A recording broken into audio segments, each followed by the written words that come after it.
تو میں اپنے بیٹے کو کیوں نہ کراؤن پرنس بناؤں، تو انہوں نے بنا دیا۔ تو اب وہ پچھتا رہے ہوں گے کہ اب میں کیا کروں۔ اب یہ وہ چیز کر رہا ہے جو 1443 سال میں سال ہر سال کے بعد یہ آئی، اور وہاں شریعہ لا ہے، وہاں وہ ایک جو ان کی اپنی جو حکومت کی پولیس کے ساتھ ساتھ ایک مذہبی جو پولیس ہے وہ بھی اس چیزوں کو مانیٹر کرتی تھی۔ پہلے تو وہ اس نے سارے اختیارات ہی ان کے ختم کر دی، پھر وہ جا کے عورت جو ہے اپنے کسی بڑے بھائی یا والد کے ساتھ، جسے گارڈین شپ کہتے ہیں، کہ ان کے ساتھ باہر نکلے، تاکہ یہ جو برائی ہے کہ وہ عورتوں کی اور مردوں کی بغیر شادی کے کم از کم اس قسم کی کوئی چیز نہ ہو، ان کو ایک قسم کی پروٹیکشن تھی۔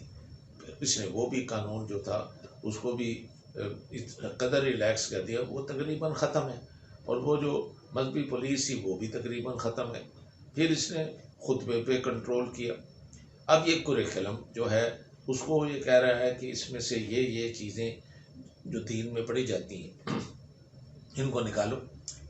تو یعنی یہ 1443 سال کی ہسٹری کو، اس کو جو اسلام نے گین کیا تھا، جو اس نے اسلامی کلچر میں جو ویلیوز جو تھیں، جو ایک پیڑھی سے دوسری پیڑھی اور دوسری سے پیڑھی تک صدیوں میں آئی اور گھر گھر آئی، یہ صرف سعودی عرب تک محدود نہیں ہے، آپ کو یہ ٹرکی، پاکستان، انڈیا، بنگلہ دیش، ملیشیا، انڈونیشیا، جارڈن، آپ کو ہر جگہ جہاں مسلمان ہیں وہاں ملتا ہے۔ اور یہی نہیں کہ اب تو دنیا کے ہر ملک میں جو لوگ گئے ہیں باہر مائیگریٹ کر کے، وہاں ہزاروں کی تعداد میں مساجد ہیں، امریکہ میں ہزاروں کی تعداد میں، اسپین میں، انگلینڈ میں، ہر جگہ آپ کو مساجد ملیں گی، اور وہ سب والہانہ پیار کرتے ہیں اس مقدس دو شہر جو ہیں مدینہ اور مکہ۔ اور وہاں یہ حضرت جو یہ کر رہے ہیں، میرا یہ خیال ہے کہ ان کے اپنے ہی جو عزیز ہیں، چاہے وہ والد صاحب ہیں یا چچا ہے یا جو بھی ان کی ہائی آر کی جو ہے، ان کو فیملی میں یہ مسئلہ جو ہے اس کا حل تلاش کرنا چاہیے۔ اور یہ ایسی چیزیں ہیں جو زیادہ دیر تک نہیں چل سکتی، کیونکہ اس میں پھر قدرت جو ہے اس کے انٹرفیئر کرنے کا بے حد اس کا چانس ہے، اور جب قدرت ایک چیز کو انٹرفیئر کرے گی تو اس کا انجام اچھا نہیں ہوگا۔ اور ہمارے سامنے صدام حسین کی مثال بھی ہے، اور ہمارے سامنے ان لوگوں کی مثال بھی ہے جنہوں نے طاقت کے زور کے اوپر، جنہوں نے مذہب کارڈ کو جو ہے اس کو وہ پامال کر کے، اور انہوں نے یعنی ماڈرنائزیشن یا اس کے سے انہوں نے بنانے کی کوشش کی، اور انہیں یعنی مذہب کو اپنے مطابق جو ان کی سوچ ہے، جس سوچ میں اگر وہ ان کی جوانی ٹھاٹھے مار رہی ہے، اور اگر وہ کوئی گناہ میں مرتکب ہو رہے ہیں، اور اگر وہ اس میں ہے تو اس میں توبہ کا دروازہ کھلا ہے، وہ توبہ کر سکتے ہیں اور اللہ ان کی توبہ قبول کرے۔ اور وہ جو ہی وہ اس جوانی کے جوش سے نکلیں گے اور بوڑھے ہوں گے تو وہ دیکھیں گے کہ عورت کے قابل ہی نہیں ہوں گے، وہ ان کو کوئی وہ عورت یا دیوار جیسی نظر آئے گی، ان کی کوئی خواہش ہی نہیں ہوگی۔ اس وقت ان کو احساس ہوگا کہ یہ گناہ تھا، یہ بری بات تھی۔ اور اب دیکھیں اس وقت میڈیا پہ ان حضرت کے بارے میں کیا کیا کہا جا رہا ہے، تو کس کس کو آپ زبان بند کریں گے، کس کس میڈیا کو آپ دبا لیں گے اور کب تک دبائیں گے۔ اور جو یہ طائش ہے، جو عیاشی ہے، اس کی تو کوئی حد ہی نہیں ہے۔ آپ سے بڑھ کر لوگ امیر ہیں، آپ سے بڑھ کر آپ کا اگر $3 ٹریلین کے آپ کے ایسٹس ہیں، اور آپ کی جو بڑی لگزوریس یاٹ ہے، یا آپ کے جو جیٹ ہیں جس کے اوپر آپ جاتے ہیں، جہاں آپ اپنے میز کے اوپر آپ کے قلمدان سونے کے ہیں، آپ کے جو گابلٹس ہیں جس میں آپ جوس پیتے ہیں وہ سونے کے ہیں، یا آپ کے جو بھی آپ کے جو شوق ہیں، وہ چاہے آپ کے اپوزٹ سیکس ہے، جو عورتیں ہیں، یا آپ کے دوست ہیں، یا آپ کوئی کسی کھیل میں آپ کرتے ہیں، یا آپ کوئی پینٹنگ ہے آپ کو پسند ہے، کوئی زمین آپ کو پسند ہے، کوئی ریئل اسٹیٹ آپ کو پسند ہے، ہر جگہ گولی جو ہے نا وہ نہیں چل سکتی، اور ہر جگہ خوف اور ڈر سے آپ نہیں کر سکتے۔ تھوڑے وقت کے لیے بالکل کر سکتے ہیں اور کریں گے، کیونکہ اگر آپ کے خود اختیار میں سیکیورٹی ہے، آپ کے خیال میں ڈیولپمنٹ ہے، تو آپ کیا چیز ڈھونڈ رہے ہیں؟ اگر دبئی نے غلطی کی ہے تو آپ وہ غلطی دہرانا چاہتے ہیں؟ The richest tyranny on earth, the Kingdom of Saudi Arabia. The man in charge controls a $2 trillion pot of gold. He's Crown Prince Mohammed bin Salman, MBS for short. Prince Mohammed bin Salman. He's Prince Radical, the bringer of fancy new liberal policies. MBS, I suppose, offered for them the image of a young leader.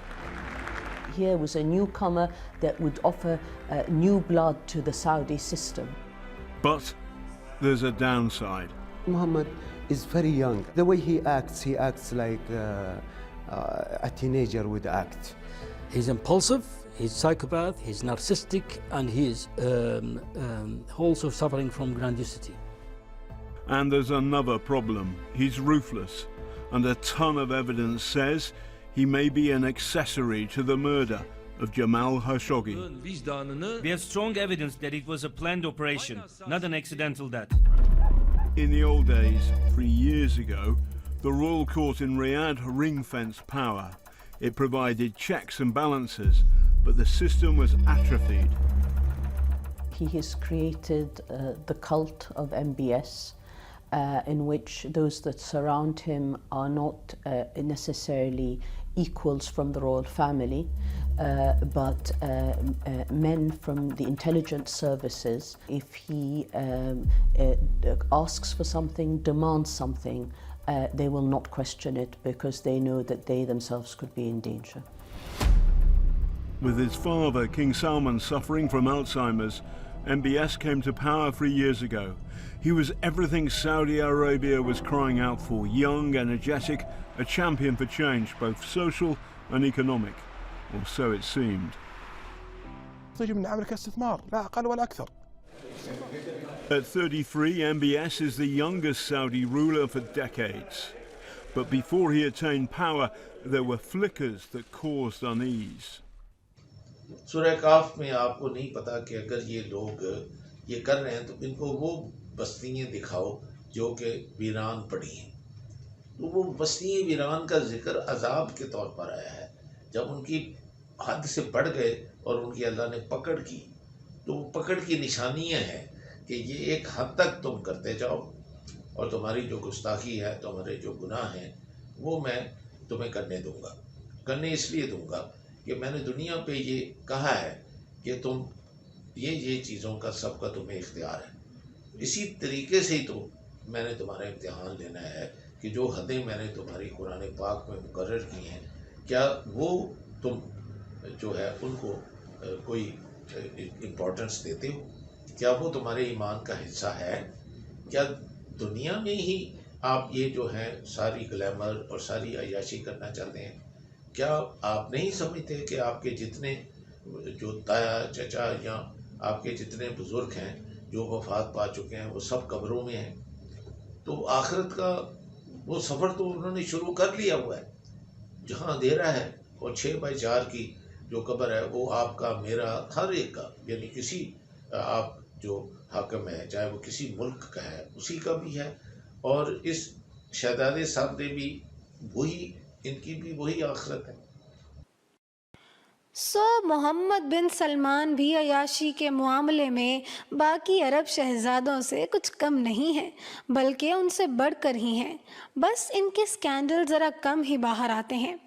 محمد بن سلمان جہاں خادم حرمین شریفین کہلاتے ہیں، وہاں ان کی زندگی کا ایک اندھیرا پہلو یہ بھی ہے کہ وہ عورتوں کے معاملے میں کمزور کردار رکھتے ہیں. خاص طور پر مغربی عورتوں پر ان کی خاص نظر رہتی ہے اور وہ کسی بھی عورت کو حاصل کرنے کے لیے کوئی بھی قیمت دینے کو تیار ہیں. اس سے ان کی مرزانہ حد تک بڑھی ہوئی جنسی خواہشات کا پتہ چلتا ہے جن پر وہ چاہ کر بھی قابو نہیں پا سکتے.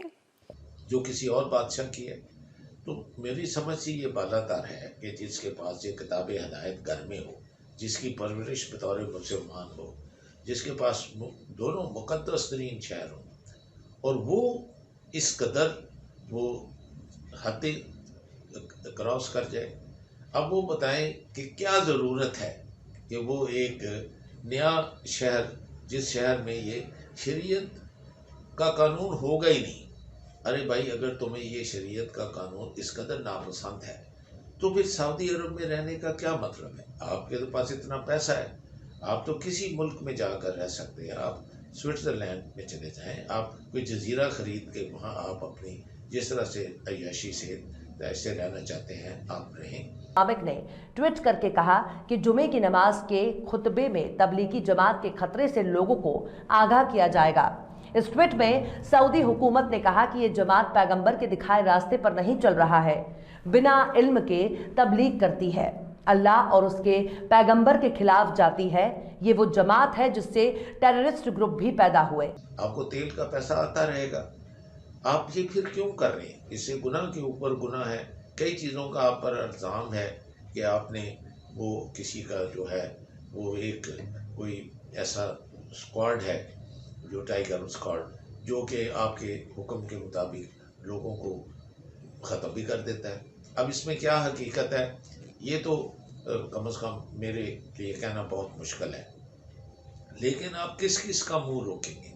اگر آپ کوئی غلط کام کریں گے تو سونر اور لیٹر وہ آپ کے سامنے آ جاتا. آپ کے سامنے معمر غدافی کا بھی ہے، وہ پلیڈ کرتا رہا کہ مجھے کیوں مار رہے ہو. اس نے بھی آئرن ہینڈ کے ساتھ لیبیا کو سارے کو اس نے کنٹرول کیا. تو آپ خود دیکھ لیں اس کا کیا اثر ہوا. اسی طرح آپ دیکھ لیں تو کیا اثر ہوا صدام حسین صاحب کا. میں نہیں کہتا وہ ٹھیک ہوا، لیکن آپ کے سامنے ہے. تو یہ آپ کیوں کر رہے ہیں؟ اور میں تو یہ بات پہ بھی حیران ہوں کہ جب آپ مقام ابراہیم میں جا کر دیکھتے ہیں کہ حضرت ابراہیم علیہ السلام نے اپنے بیٹے کے ساتھ خانہ کعبہ کو بنایا تھا، تو ان کے پاؤں کے نشان جو ہیں وہ زمین میں جہاں کھڑے ہوئے تھے وہ وہاں محفوظ ہیں. وہاں 2 نفل پڑے جاتے ہیں کیونکہ حضرت ابراہیم کی یہ جو اولاد ہے اسی سے یہ تینوں جو پیغمبر ہیں، حضرت موسیٰ علیہ السلام، حضرت عیسیٰ علیہ السلام اور حضور پاک محمد مصطفیٰ صلی اللہ علیہ وسلم جو ہے وہ آئے. تو وہ انتہائی تقدس تھا. وہ ایکچولی یہ آباد ہی جو خانہ کعبہ میں جو بنایا ہے یہ حضرت ابراہیم علیہ السلام نے یہ اس کو بنایا اپنے بیٹے کے ساتھ کھڑے ہو کر. اور جو خانہ کعبہ ہے خالق کو پتہ ہے کہ اسی لیے وہ مقام ابراہیم میں جہاں پہ کھڑے ہو کر انہوں نے پتھر اٹھائے اور یہ خانہ کعبہ کا وہ سر جس کے اوپر کالا غلاف ہے. اور اس وقت ساری دنیا جو ہے وہ ادھر منہ کر کے مسلمان دنیا وہ ادھر نماز پڑھتی ہے 5 وقت. تو یہ نہ کریں. ابھی بھی آپ کے لیے وارننگ ہے کہ آپ سمجھ جائیں. آپ خود ہی کیونکہ لا آپ نے پڑھا ہوا ہے، آپ اگر خود یہ چیزیں نہ کریں، آپ نے کیوں جس نے بھی آپ کے کہنے پہ وہ ایک عیاش آدمی ہے سلیمان خان، وہ کیوں آپ نے اس کے ہاتھوں کے جو ہیں وہ نشان لے کر رکھے؟ آپ تو کسی نشان کو رہنے ہی نہیں دیتے. جنت البقیع میں دیکھیں آپ تو سارے نشان جو ہیں مٹا دیتے ہیں کہ یہ بدعت ہے، اور یہ لوگ قبروں کی مٹی اٹھا کے لے جاتے ہیں کہ یہ مقدس یہ مٹی ہے اور یہ ان کو نہیں کرنے دیتے. اسی طرح خانہ کعبہ کا غلاف کاٹ کے کچھ ایسے لوگ تھے جو لے جاتے تھے. تو وہاں بھی آپ نے وہ مذہبی پولیس کھڑی کی ہوئی تھی کہ یہ نہ کریں. تو آپ یہ کر رہے ہیں کہ ایک عیاش آدمی کا جو فلموں میں جس طرح کی وہ ننگی عورتوں سے جس طرح سے وہ اپنی قمیض اتار کے ننگا، اور جبھی تک 50 سال سے اوپر ہو گیا ہے وہ اتنی اس کی جو دوستیاں تھیں اس نے شادی نہیں کی. اس کا مطلب ہے کہ اس نے بے حد عورتوں کے ساتھ گناہ کی ہیں، اور وہ اس کے سکون کے لیے پتہ نہیں کیا کیا وہ نشے کی چیزیں لیتا ہوگا. تو آپ اس کو لا کر یہ عزت دے رہے ہیں، اور اس کے ساتھ جو بے حیا ننگی عورتیں آئی ہیں وہ اسلام کا اور جو سعودی عرب کا جھنڈا ہے جس کے اوپر وہ کلمہ لکھا ہوا ہے. اعتراض لوگوں کو اس وجہ سے ہے کہ آپ اپنا جھنڈا تو آپ کی مرضی ہے، اگر آپ کی قوم کی غیرت یہ اجازت دیتی ہے تو ان کو کرنے دیں، لیکن کم از کم ان کو یہ جو کلمہ طیب ہے جو لکھا ہے اس کی جو حرمت ہے اس کا تو کچھ کم از کم خیال کریں. وہ ان کو یا پہلے منع کر دیتے یا وہ پروٹوکال والے اسے کہتے کہ بھائی یہ مت کرنا، یہ ساری دنیا اس کو دیکھ رہی ہے. اور آج جو سوشل میڈیا کا ہے، لوگ امیڈیٹلی وہ ویڈیو بنا لیتے ہیں، وہ پوری دنیا میں پھیل جاتا ہے. تو یہ کیوں آپ آگ سے کھیل رہے ہیں اور کیوں ایسے کر رہے ہیں؟ میں کیونکہ ایک انتہائی ضعیف اور ایک انتہائی سینئر سٹیزن ہوں، میری کوئی پولیٹیکل موٹیویشن نہیں ہے، میں کوئی کسی جماعت کا ممبر نہیں ہوں، اور نہ ہی میں اسلام کو کوئی اس ریڈیکل نظر سے دیکھتا ہوں. میں ایک عام جو ایوریج مسلمان ہوتا ہے وہ ہوں، اور غالباً بے حد گناہ گار ہوں کہ ساری زندگی میں نے ہمالیہ کی چوٹی سے بھی زیادہ میں نے گناہوں کے انبار لگائے ہیں، اور اس کے میں جو گناہوں کے بوجھ کے تلے چاروں شانے چت پڑا ہوں کہ مجھے سانس بھی نہیں آ رہا. اس لیے میں اس وجہ سے نہیں کہہ رہا کہ خدا نہ خواستہ کہ میں کوئی کسی سے بہتر ہوں، تو میں یہ کہہ رہا ہوں، میں کہہ رہا ہوں کہ مجھے بھی تکلیف ہوئی ہے، اور میں جہاں سن رہا ہوں وہ یہ تکلیف دہ ہے.